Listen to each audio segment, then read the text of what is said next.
our chief administrative secretaries who are present, the CEO TSC, my colleague PSS, the board members, the council members of NEC, all protocols observed. We have with us the leadership of parliamentary committee in charge of education. Mine is very simple. 2 remarks to make. One is to thank everybody. We can't thank everybody who participated in this enough. I know each person who speaks will definitely have a message for them. It is extremely difficult conducting exams within what we call, the language I got this morning, a disrupted world. A disrupted world order, yet with the support of everybody, the multi-agency and everybody, we managed to go through this peacefully, and here we are ready to release the results. The second one is basically to wish the young learners a bright future. I know it will be mentioned by the CS, but to mention very clearly once more that all parents, all guardians, and all of us should be prepared to make sure that all the learners who are going to receive the results move to the next level. Now, our CS, before I invite you to release the results, allow me just briefly to invite the chair of the Education Committee, the Honorable Florence Mutua, just to make a few remarks, after which I will invite the COTSC to make her remarks, and then the CS will come on to release the results. Honorable Mutua, please.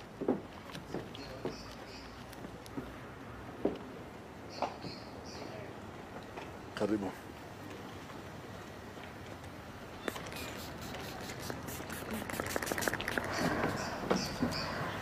Thank you, PS John, Professor Magoha, our CS, our TSC representative, Madam Nancy, the CEO for NEC, and all the members who are present today. I'm here with one member from my committee, Honorable Sosion. We have come together to be with the CS when he's releasing the results. I just want to say one thing and congratulate the Ministry for Education, led by our CS Magoha, for the good work he has done. He's been very diligent. He's been running up and down in this country to ensure that we don't lose the school calendar, and he has done very well. So I really want to applaud him for the work he has done by ensuring that our children don't miss their exams. And he's still here now coming to release the results because of the job that his ministry under him has been able to do. Us, as the Education Committee, will continue working with them hand in hand to ensure that the ministry runs as it should. I don't have much to say. I just want to thank the ministry for the work they have done, and I'm proud to be here today when the results are being released. Thank you very much.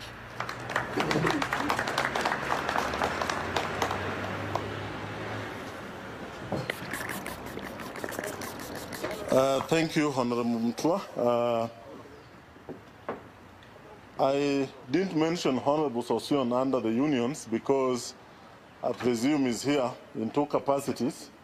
As a member of the Education Committee, we also have our associations. We have the heads associations here. Even if I don't mention you all, just know we appreciate the role that you played. It is now my pleasure to invite the COTSC to make her remarks. Then we move on from there. Thank you very much.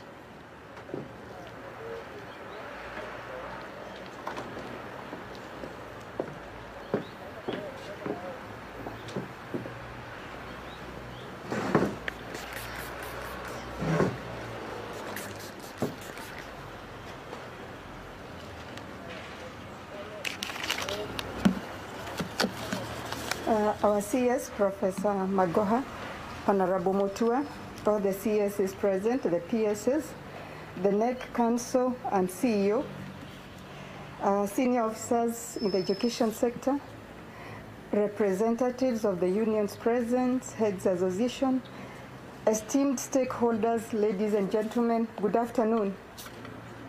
Yeah, I start by thanking God for enabling us to be here today to celebrate the work of 1.2 million learners after 8 years of their primary school education. While I congratulate the Kcpe class of 2020, I wish on behalf of the Teachers Service Commission to acknowledge and thank all the 608 primary school teachers who prepared these candidates for the examinations. Clearly, this was a daunting task given the fact that the preparations took place at a time our country was battling with COVID-19 effects. I therefore most sincerely thank all the teachers, including those who took part in invigilation, supervision, and marking for their high level of commitment that has enabled us to deliver a credible national Kcpe examination in 2020. Thank you all immensely, and we appreciate you all for your first-class service. I can assure the country that we have no intention of punishing any teacher who goes beyond the call of duty to help our learners. Some center managers, for example, wake up very early in the morning to ensure that they are at the containers on time to pick up scripts and later return the parcels to the container each day. You may have read in the papers about the case of one incredible teacher in Narok County who walks long distances daily. We celebrate such teachers and urge them to keep up with their good job. The TSC will reward all teachers who perform exemplary well in their duties, and especially in recording improved performance in national examinations, which includes Kcpe. When we get the list from NEC, we shall recognize and reward such teachers, including those who have gone beyond the call of duty to deliver credible examinations. The 2020 Kcpe exercise involved 28,467 center managers, 28,711 supervisors, 72,360 invigilators, and 4,756 examiners. Many of the latter, that is the examiners, came to the marking centers immediately after invigilating the same Kcpe examinations. What this means, therefore, was that the majority of them did not find the opportunity to get vaccinated soon after the government graciously made teachers a priority population in the vaccination drive. I commend all the 92,246 teachers who by yesterday had taken the jab. And I know this figure will rise as we go. Today, and this is good news for all teachers, His Excellency the President has allowed us to ensure that all teachers will be allowed to take the COVID-19 vaccine irrespective of their age. And so I'm appealing to all teachers, irrespective of their age, to go and take this vaccine. I know when we began, we had talked about 50 years and above. Today, the head of state graciously again allowed us now to have all teachers vaccinated going forward. And we are appealing to all teachers, therefore, to ensure that they get this jab even as we open the schools. Overall, we call on teachers, like all other Kenyans, to adhere to the Ministry of Health COVID-19 measures. As you are aware, the TSC has done everything possible to protect its teachers from the effects of COVID-19. First, we instructed our medical health insurance provider to cover all teachers against COVID-19 related ailments, which they have since complied with. Second, we allowed all our 15,000 teachers aged 58 years and above to work from home. Although the majority of them, keen to help our learners who had lost a lot of a lot of class time, volunteered to attend to their normal duties. And despite all these efforts, we still have lost 15 teachers. We have, and I'm just talking about the primary subsector. We have lost 15 teachers. We have lost 3 deputy head teachers, and we have lost 8 head teachers to the pandemic. And we are saying we don't even want to lose one teacher, and we empathize with them and their families. And therefore, I passionately urge all the teachers to adopt the twin remedies of complying with all COVID-19 measures and also get vaccinated as the best way of preempting further negative effects of the pandemic.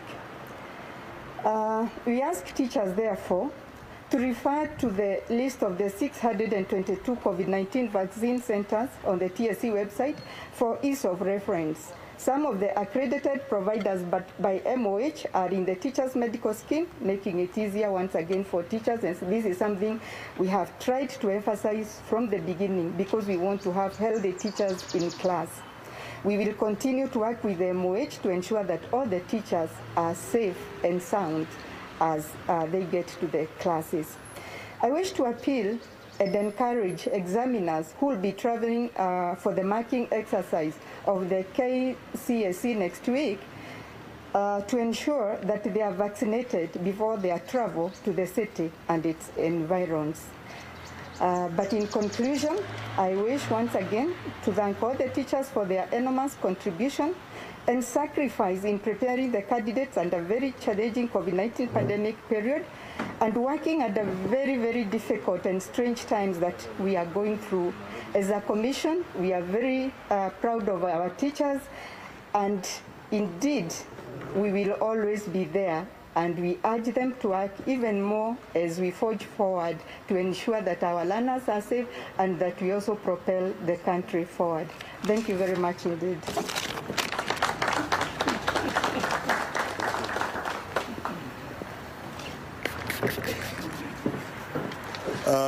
Thank you, Madam Nancy.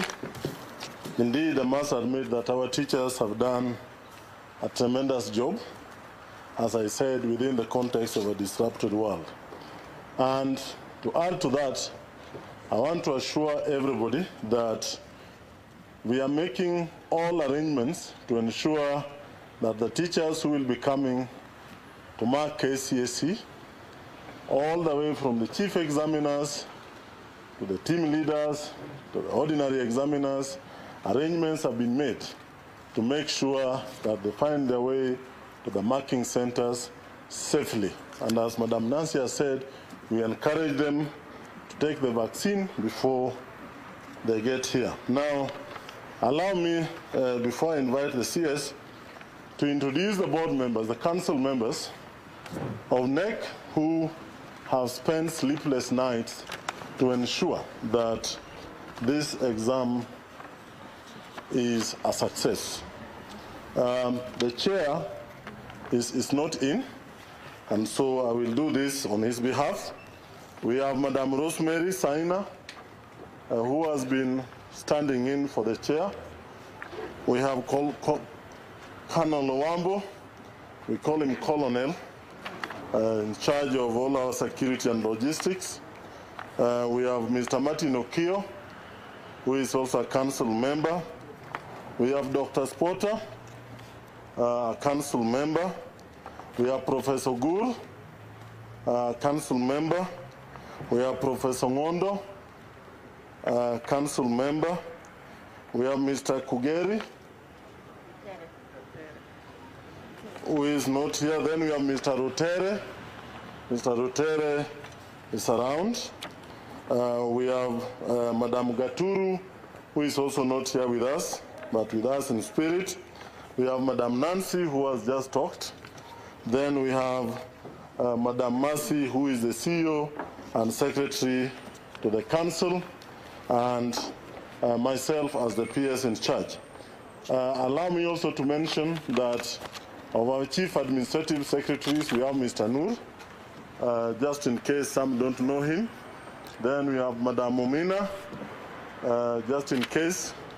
Then the PSS, with us we have Mr. Cheriot, he's right there, and Dr. Mwakima, who is also here with us. I don't have to introduce everybody, but I would be unfair if we don't pay tribute to the NEC technical staff, the technical staff from the Ministry of Education for the dedication that they have shown in the process of Kcpe examinations and currently the ongoing KCSE examinations. Ladies and gentlemen, it's now my privilege and pleasure to invite our Cabinet Secretary, Professor Magoha, to come and make his remarks and thereafter proceed to release the 2020 Kcpe results. Thank you, sir. Welcome.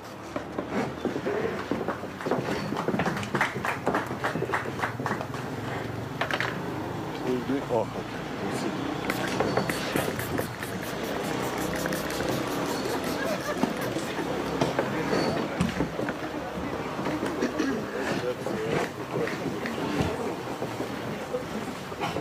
The media people ensured that I will stand here in the sun.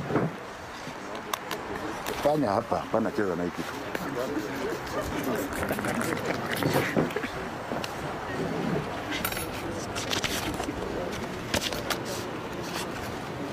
Chief Administrative Secretary Officers, Dr. Sarah Ruto, who is in the field, Mumina Bonaya, who is here with us, Hassan Nur Hassan, who is here with us, Honorable Florence Mutua, Chair of the Education Committee, and Honorable Sosion in his capacity as the member of the Education Committee, although he wears another hat.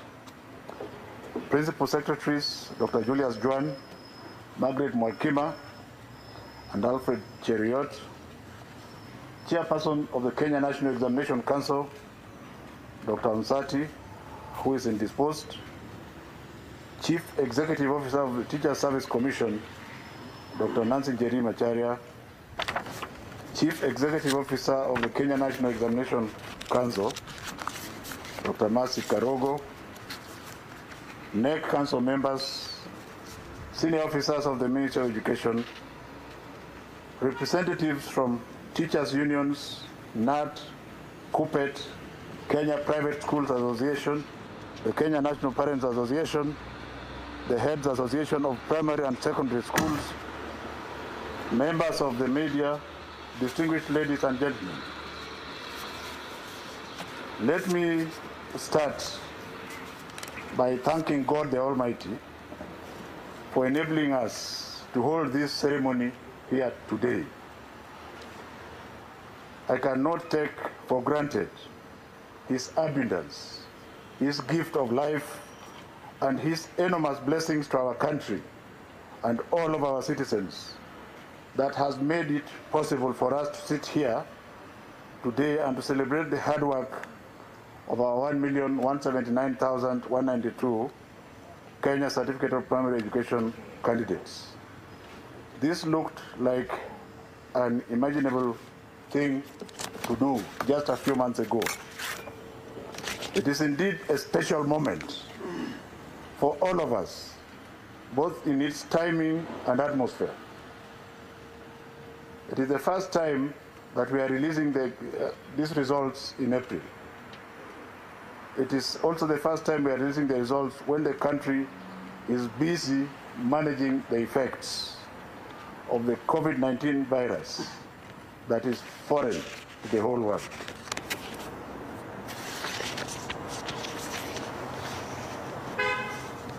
When COVID-19 pandemic befell our beloved country in March of 2020, the education sector was completely disoriented.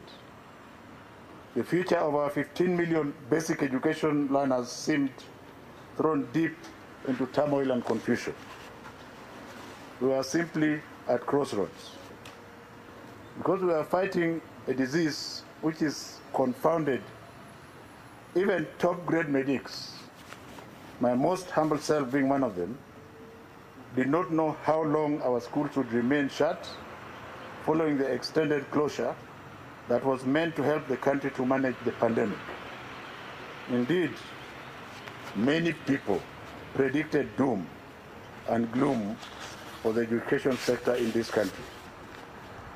But after months of soul-searching and following extensive consultations with education sector stakeholders, we decided to bite the bullet by adopting a phased reopening of schools that gave priority to grade 4, standard 8, and Form 4 candidates. Although this selective reopening was informed by science and drew the advice of the Ministry of Health, there were those who castigated us from the move, claiming that we were putting the lives of our beloved children in jeopardy, making them guinea pigs, and what have you. My sector players stood firm and put their trust in the Almighty God, agreeing that we all stood to be damned for all the painful but necessary decisions, and that we were still going to be damned if we didn't do anything. We chose to make decisions for which we are prepared to take full responsibility for. Thanks be to the grace of God, our schools remained safe, allowing us to be here today to celebrate the results of our risky decisions. Ladies and gentlemen, I wish to thank His Excellency the President Uhuru Muigai Kenyatta for his wise leadership, for trusting me and my education sector stakeholders.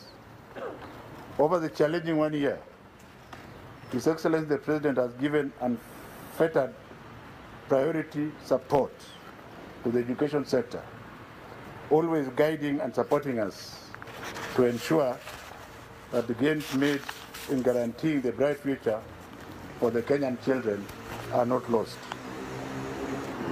I also want to thank Teachers Service Commission CEO Dr. Nancy Macharia for effective management of teachers who braved COVID-19 pandemic to return to schools, and former Early Learning and Basic Education Principal Secretary, Dr. Richard Belio Kcpe. Not to forget the Parliamentary Committee on Education, originally led by someone else, but currently being led by Dr. Mutua, who is here. But they have given us breathing space and allowed us to do what we have to do without necessarily appearing for every appearance that is required. We have not taken it for granted, and we hope that that kind of cooperation will continue. But at this stage, I want to become personal and to recognize my dear wife and my son and his wife and our granddaughter, who have braved all my absence from them in the interest of the children of this country. I have not taken that for granted. I wish to commend the efforts of the entire government.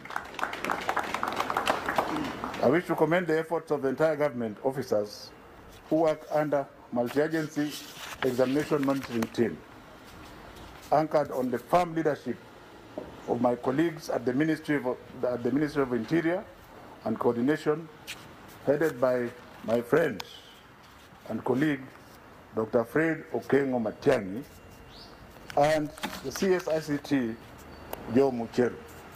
And I cannot but remember the late General Kaiseri, with whom we delivered this baby together many years ago. May his soul rest in peace.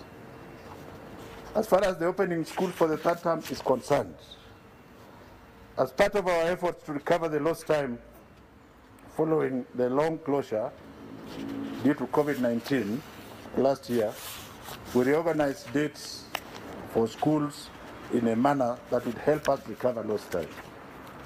As a result, we are scheduled to open schools for third term on the 10th of May for classes, all classes except for grade 4 and Form 1. But there is a catch. We are hopeful that we will open as scheduled, although we continue to monitor the trends of the COVID-19 situation and the school's preparedness to adhere to the ministry's health guidelines. And in this regard, I am going to direct all our officers in the field to immediately embark in the reinspection and strengthening of the COVID-19 protocols as soon as the examination period is completed next week on Wednesday, so that we prepare the schools as they have been in the past.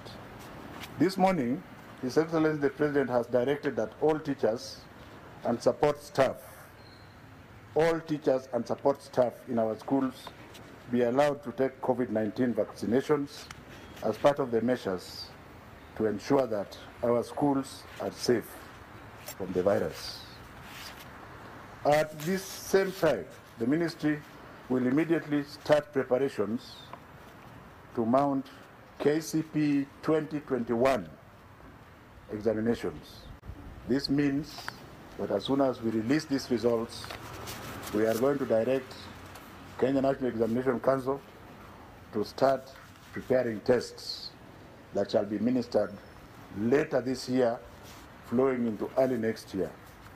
So, performance of candidates in the 2020 Kcpe examination, many doomsday sayers predicted that candidates of 2020 Kcpe examinations will perform dismally. Shetani ashindwe. The good news, however, is that the performance of the candidates in the 2020 Kcpe examination is thoroughly commendable and has shown no remarkable difference from the performance in the past years. I wish once again to commend our dedicated teachers who worked very hard to prepare candidates for the examinations in the most difficult circumstances ever in our country.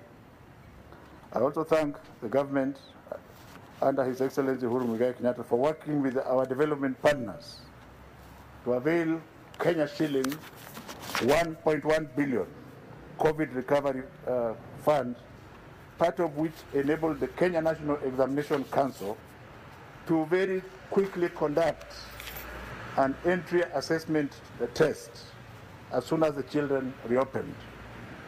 This assessment provided useful indicators to our teachers on the knowledge levels of the Standard 8 candidates once they resumed school. I wish to commend the teachers once again for utilizing the assessment results to prepare the candidates ahead of the examinations, a move that has led to the impressive results that we are celebrating here today.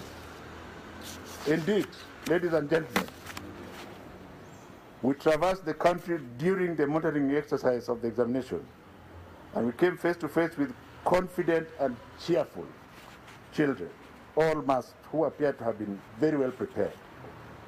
This wonderful class has defied all the challenges they went through last year to post an impressive result in the Kenya Certificate of Primary Education. The 100% transition to Form 1.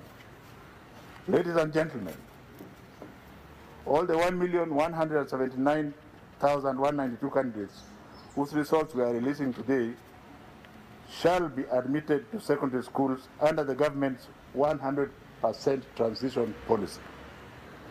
I wish to assure the country that the ministry has already conducted an audit of all new and existing vacancies in all our private and public schools to enable us to admit all learners under the free day secondary school program.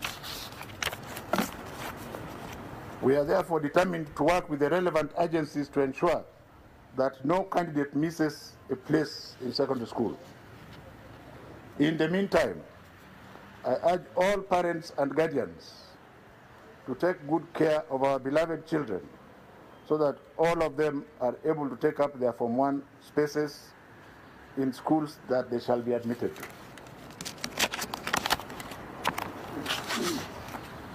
The Form 1 selection exercise. To ensure that all candidates are placed in schools of their choice based on performance and available vacancies, the Ministry of Education will employ a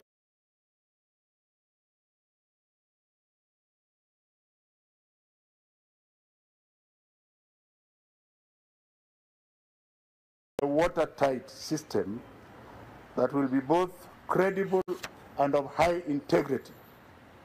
The actual Form 1 selection exercise for all categories of schools will take place on the 28th of May of 2021. Elimu Scholarship. For the second year running, ladies and gentlemen, the government shall offer 9,000 scholarships under the Elimu Scholarship Program, which was initiated in 2019. You will recall that this program was extremely well executed by the ministry together with the CEO of Equity Bank, James Mwangi.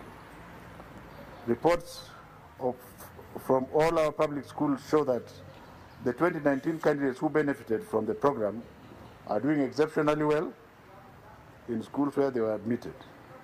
I wish to sincerely thank His Excellency the President for his intervention and letting us know that there are also many needy children who require scholarship in the informal settlements in urban areas, which were initially not covered under this program. Indeed, as my brother and friend Dr. James Mwangi starts the process, I shall also join once again because I enjoy working in the slums. May I also take this opportunity to thank Equity Bank management led by Dr. James Mwangi for working with the ministry effectively to manage the scholarship program. The ministry will soon announce details of the process of applying for scholarship program, which is meant for candidates from needy and vulnerable households. So nobody should have any tricks. This is not a scholarship that you go through the back door to get. We shall interview you, and we shall inspect you, and we shall come into your house and see how you live. Because as you know, ladies and gentlemen, God was very kind. Intelligence was given equally to the rich, the moderately rich, and the poor. And this scholarship is supposed to be for the poor. Examination irregularities. In the administration of 2020 Kcpe examinations, the government sustained its robust security arrangements through the multi-sectoral examination monitoring team. These measures ensure that cases of irregularities during the sitting of examinations and during the marking processes were either stamped out or nipped in the bud before they could not happen. For example, 5 cases of impersonation were detected during this examination process, and 7 candidates were found with prepared notes in examination rooms. I am going to audit this because by orders of His Excellency the President, we had said they will not give results, but the President has pronounced himself that we shall release the results of all the candidates. We shall release the part of the results of all the candidates, but those staffers who allowed this to happen shall be severely punished. That is the variation to this speech. As you can see, the President is extremely magnanimous with children, and ours is to obey his order. Candidature details for the 2020 Kcpe. I have noted we are here today releasing the results of 1,179,192 candidates who sat for the examination in 28,480 centers across the country. All these candidates, as I have said before, have qualified to join schools. I, on behalf of His Excellency the President and the entire government, congratulate them for their success. Of these, 590,450, which is 50%, were boys, and 588,742, which is 49.93, were girls. In 2019, ladies and gentlemen, 1,083,000 candidates sat for the examination. It means that candidates who sat increased by 95,000, which is 8.8%, which is higher than usual. And this is simply because of His Excellency's 100% transition policy which empowered us to go to villages and everywhere in the country to get children who are at home and ensure that they are back in school. According to the data, the following 20 counties registered more female candidates than male candidates. And this is a worrying trend, because I must also defend the male child. The counties are Isiolo, Meru, Vihiga, Nairobi, Kwale, Elgeyo Marakwet, Siaya, Tharaka Nithi, Kisii, Kisumu, Bungoma, Kilifi, Bomet, Mombasa, Uasin Gishu, Makueni, and Migori. This is an increase from 18 counties that registered more females than male in the last examination circuit. And it may be time that we start treating children equally, not paying too much attention to the female child. The number of candidates who were absent were only compared to last year, which was 6,772, rose to 12,000, which is only 1%. And one would argue that the President's order to the chiefs and to the other people in the Ministry of Interior, together with our field officers, to follow the children home, enabled us to move all the children back to school. And so, if you consider 12,000 out of almost 1.2 million, it is statistically insignificant. Candidates' age profiles. Ladies and gentlemen, we consider any child who is 12 years and below as an underage. And in 2019, we had 20,000. In 2020, we have 26,000. So there was an increase of 2.2%. But the strangest thing is this. One would have expected that the underage children should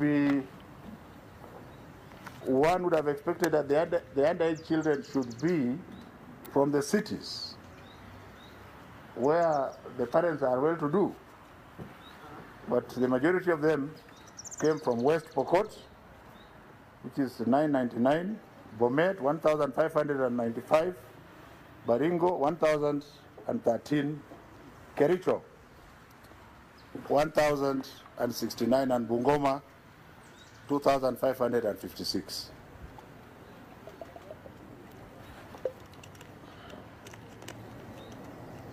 The highest number of candidates in this examination process were in the appropriate age group of 13 to 14 years and represented 806,720, representing 67.7%, a trend which has been replicated over the last 5 years. Ladies and gentlemen, the counties which had the highest number of cases who were over 19 years of age were Turkana with 3,062, Garissa with 1,680, Kwale 2,441, Kilifi with 3,672, and Busia 1,692. Performance of the candidates. Ladies and gentlemen, in the 2020 Kcpe examination, the overall performance improved compared to 2019. Although the mark for the highest candidate dropped from 440 to 443 in 2020, the mean average performance and quality of grades of all candidates is higher. For example, whereas 1,393 candidates scored between 1 and 99 marks in 2019, that number went down to only 307 candidates for the 2020 Kcpe examination. This was an indicator that most candidates scored better grades than the previous year. In particular, I'm impressed that public schools have shown in the 2020 Kcpe examination by scooping 10 out of 15 slots of the overall best 15 candidates. Additionally, the top 15 places, the female candidates have taken 8, including the first 3 overall slots.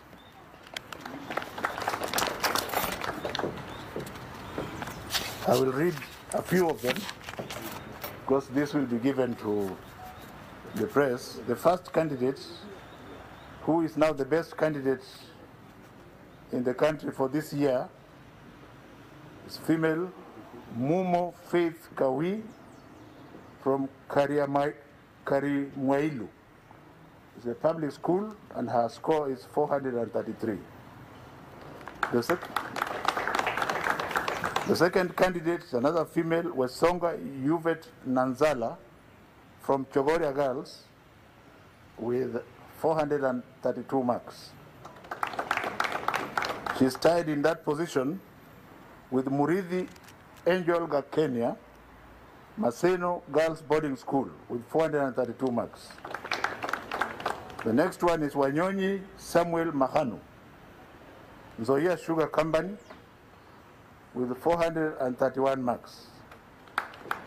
So those first 4 candidates are from the public school. Then there is Castro Williams from Crystal Hill Academy with 431 marks from a private school, and is tied up together with Tarus Chepkemboi Morin from St. Matthew's Septonok, a public school with 431 marks. The next one is Kipkurui Abiut from Lesos Hills Adventist with 430 marks. The next one is Mwangi Margaret Waruguru, Karatina DEB, very proudly a public school. The next one is Benis Chesed Omondi, Nairobi Primary School, which is just our neighbor here, tying with the 429 marks. Since you are clapping, I'll finish them. The next one is Kiogora Joyce Nkatha from Chogoria, the public school with 429 marks. The next one is Daniel Chris Mboya, Crystal Hill Academy, private with 428 marks, and all the others are tied with 428 marks. The next one tied is Njenga Lolwell Mwagambo, Emmanuel Springs Academy, which is private. The next one is Jeff Mutugi, Fred's Academy, 428 marks, private. Polycarp Kiondi Ombongi, Ober Boys, public, 428 marks. And the last of the 15, Deborah Zawadi, Emmanuel Springs Academy, 428 marks. Performance per subject. Ladies and gentlemen, I'm happy to announce that 5 papers recorded an improvement in the performance of 2020 as compared to 2019. They are English composition, Kiswahili Lugha, Kenya Sign Language Objective, mathematics, which is thoroughly encouraging, and of course religious education, which can be Muslim, Hindu, or Christian. 5 other subjects showed a drop compared to last year, 2019. English language, Kiswahili, Insha, Kenya Sign Language Composition, Science and Social Studies recorded a drop in performance. In terms of gender, female candidates performed slightly better than their male counterparts in English, Kiswahili, and Kenya Sign Language. Male candidates performed slightly better than their female candidates in mathematics, science, social studies, and religious education. I wish to commend all teachers, parents, candidates for this good performance achieved during a very difficult period.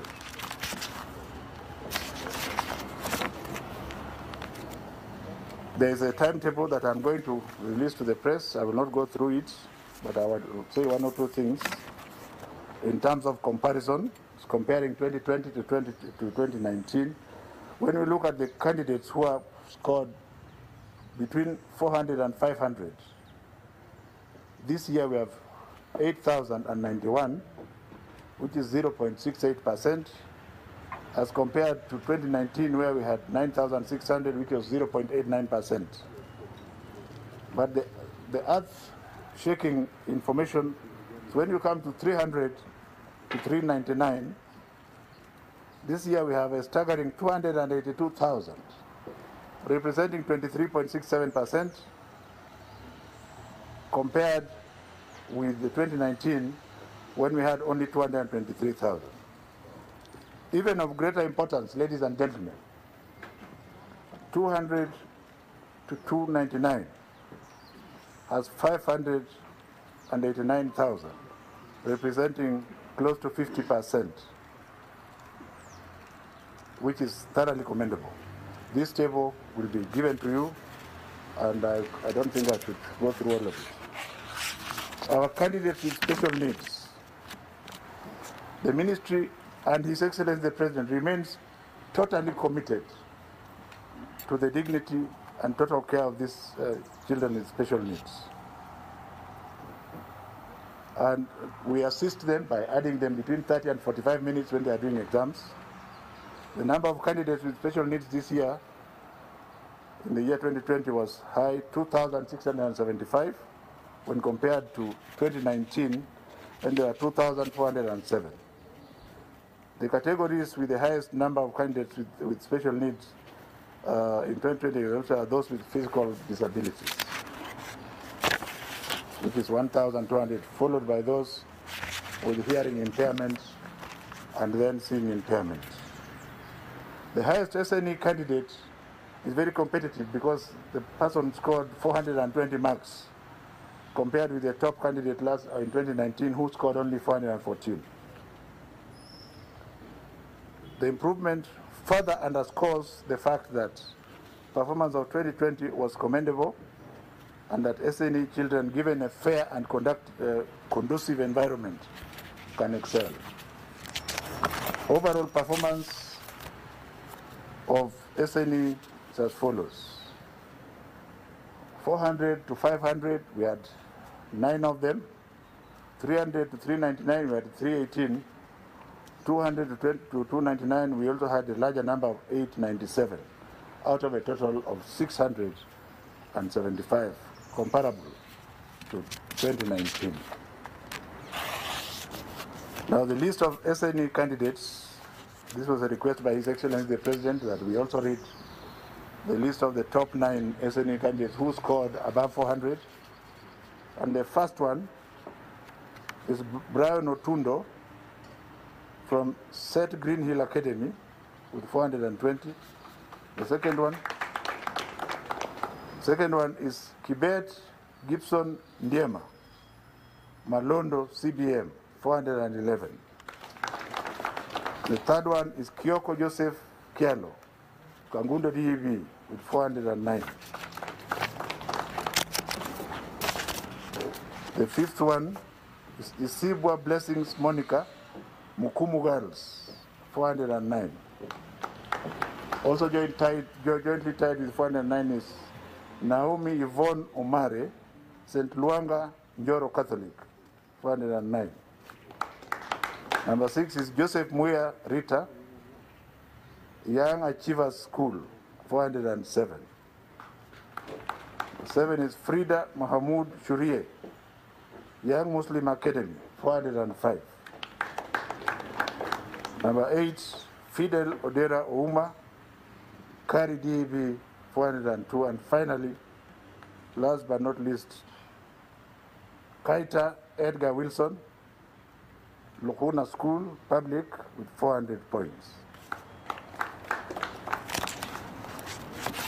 I particularly wish to mention a unique case of a candidate by the name Titus Musili from Kaunguni Primary School in Kitui County, whom I was informed had been sent home from school over flimsy grounds of going to look for lunch money.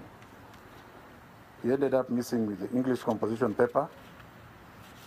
The government has intervened to ensure that justice has been given to this child, and the child will get his results along with the others. And I want to thank the media fraternity for ensuring that this detail was given to us on time.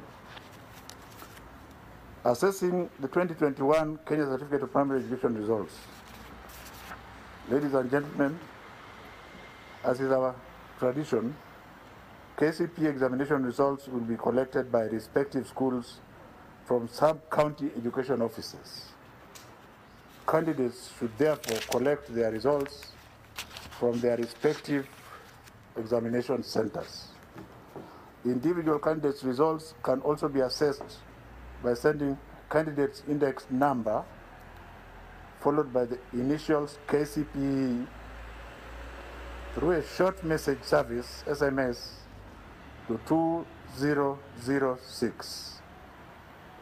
Individual candidates' results can be accessed by sending candidate's index number followed by the initials Kcpe through a short message service to 20076. This service will be available immediately after this event. Head teachers will be required to download and print the online results slips for candidates in their schools and authenticate the same before they are released to the parents and guardians. His Excellency the President has directed that every child shall be and must be given his results. And if there are issues, the Ministry of Education headquarters is there. Let us deal with them. First of all, give the child the results, then come and tell us what the problem is. It is now my distinct pleasure to declare the 2020 Kcpe examination results officially released and wish the and wish and wish all the candidates success in their future endeavors. Let me say something about, we are still ongoing with the Kenya Certificate of Secondary Education, and that process will end on Wednesday next week. As far as teachers are concerned, we have made elaborate arrangements to ensure that those who are reporting next week to start marking the papers that had been completed earlier is done. And as you have heard, ours is to ensure that our teachers are as safe as possible in order to encourage them. Thank you very much. This stand, it is correct. Stand there. This stand, it's upside down.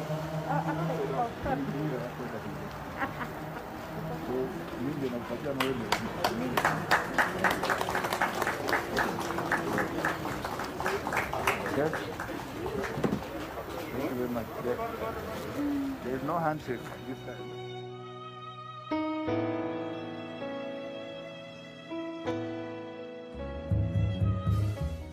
Say Polly again, and to let you know that we're still continuing to pray for you, and God will lift you up. We're going to sing 2 songs. Jesus came when my heart is pained too deeply for my...